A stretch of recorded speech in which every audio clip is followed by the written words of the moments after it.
Today we're going to visit Ross's house. Ross is a repeat Tractor Time with Tim customer, and he's actually been featured on a video before too. If you haven't seen Ross's earlier video, we'll put a link to it in the description and also a card right up here. In that video, we put some really big rocks all around Ross's yards that he and Sarah, his wife, used for decoration. You'll get to see those again in this video. But in today's video, Ross is trying to fix his uneven backyard. Now it's really rough, and it's got that way over the years. I suppose this is kind of a city-suburban problem, right? I mean, if you're out in the country, you don't pay any attention to this. But Ross, I think, uses a push lawnmower to mow his yard.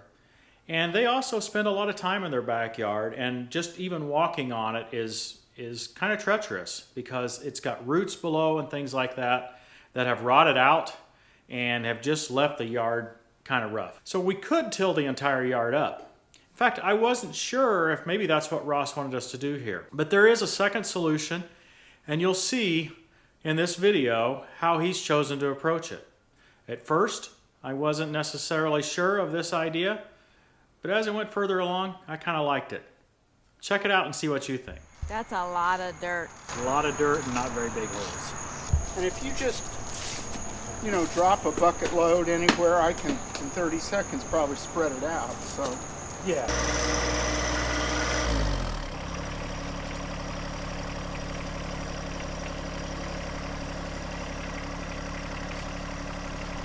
How much you need there? The whole bucket? All of it.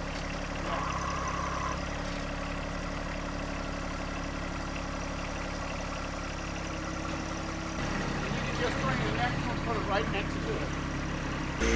Wow, being pulverized like that really does make it easy to spread. It does. And I don't know if you put your nose in it, but it's full of hummus. It's some really rich. Hummus? I like to eat hummus. I'm taking it's not the same thing. Maybe that's not the right word. But it's aromatic, I'll put it that way. I'm not sure I want to stick my nose in it now. See, he blends it. Oh, yeah. He blends it with compost. Smells like good dirt. He gets leaves from the town of Zionsville, the street department. And he keeps them for about a year and shreds the leaves. He gets horse manure, cow manure. Oh, that's what I have on my hand now? Great. So your plan is to just throw some grass seed out here over it and water it good? And Yeah, I've got the grass seed, and hopefully it's going to rain soon. It may even rain later tonight, actually. Well, that would be wonderful. We weren't able to capture our entire evening's work on the video because it was beginning to get dark. Near the end of our project there, Ross got out some grass seed and spread it all over his yard. We raked it all in, and I'm certain by now he's got a great stand of grass. So this wasn't cheap dirt, I take it? It was about $5.50 a triaxle. I won't need any fertilizer. Right here.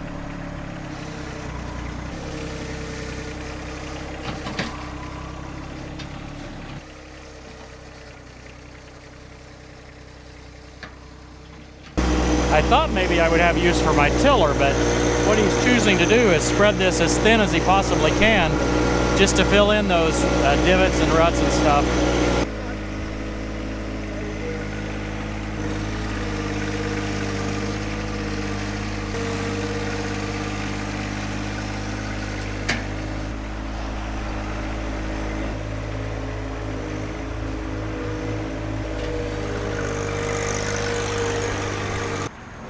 But you get the idea of what I'm trying to do.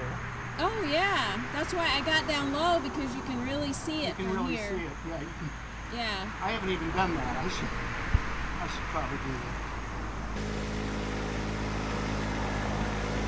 that. Sometimes I wonder if Ross could have just used a 1 or 2 inch layer of soil across his entire yard. I actually think he would have been happy with that.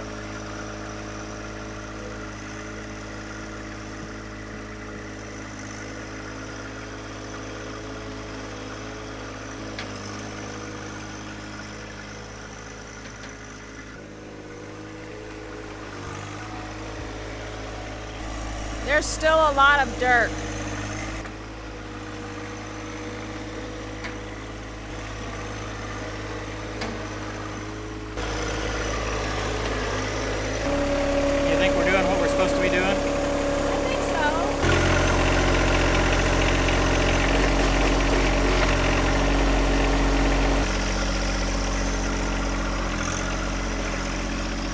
guess I'm just a little kid. There's just part of me that really wants to just run up this pile of dirt.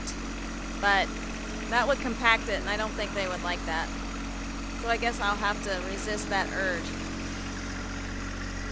Sure does look fun though, doesn't it?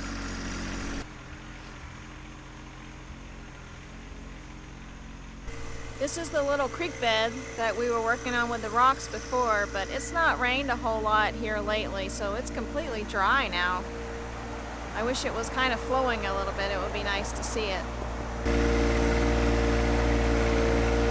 he kind of doing it where you want it? It can go absolutely everywhere. He's trying to figure out where the spots are. Yeah. The dirt I've got, even if it's level, can use better dirt around it. Well, true. Almost all of our yards can use better dirt. Yeah.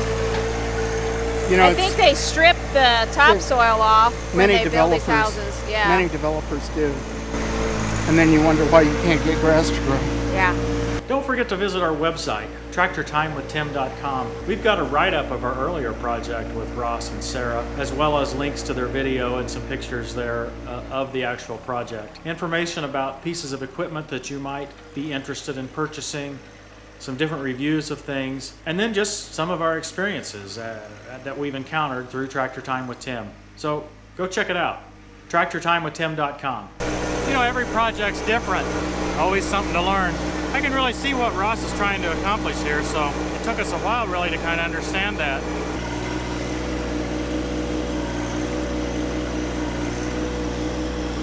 But I found that I can use the float position of the loader to help him a lot in spreading it out like he's got in mind.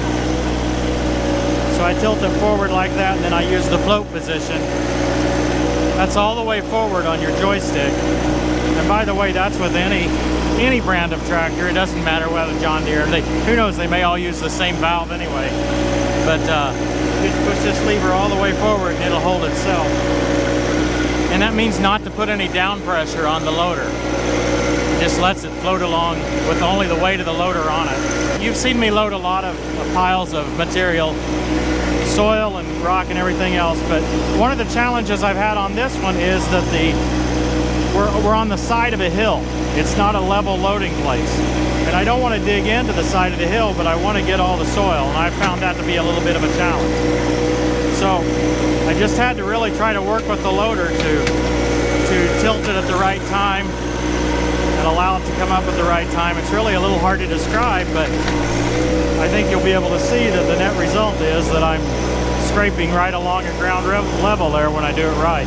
I really can see why people want to do this. You know, at first you think, man, I'm just making a mess of my yard.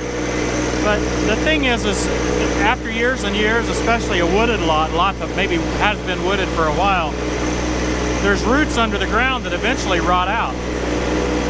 And when they rot out, they leave a really rough yard.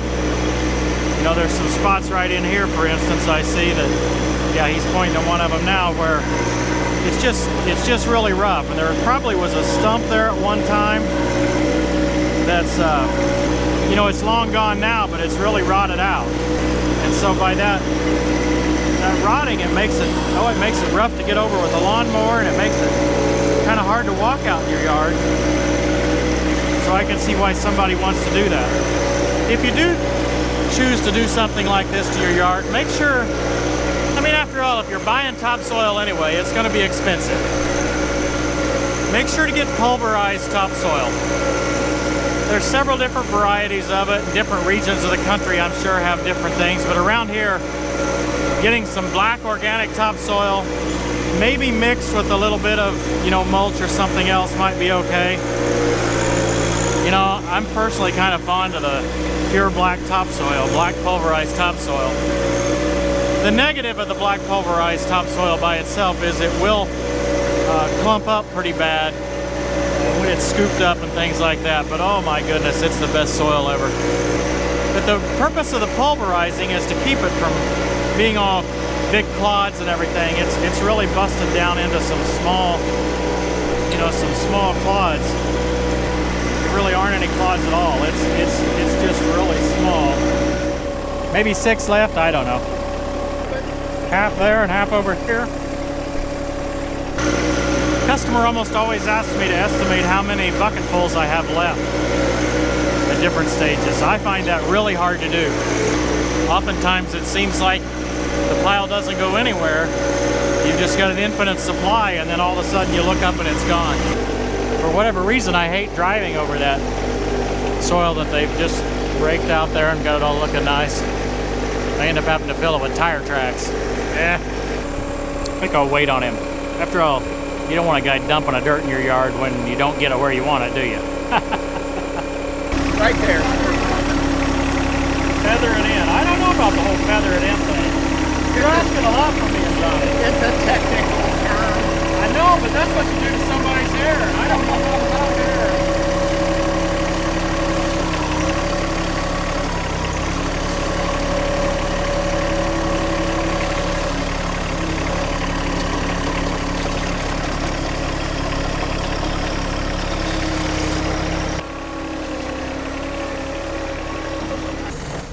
How many buckets you got left? 5, 6, 4, 5, 6, I don't know. All right, I think I only need one over here, and then we can throw the rest. Maybe I saved some of it over there for we can do that. another project. It's gonna come over here.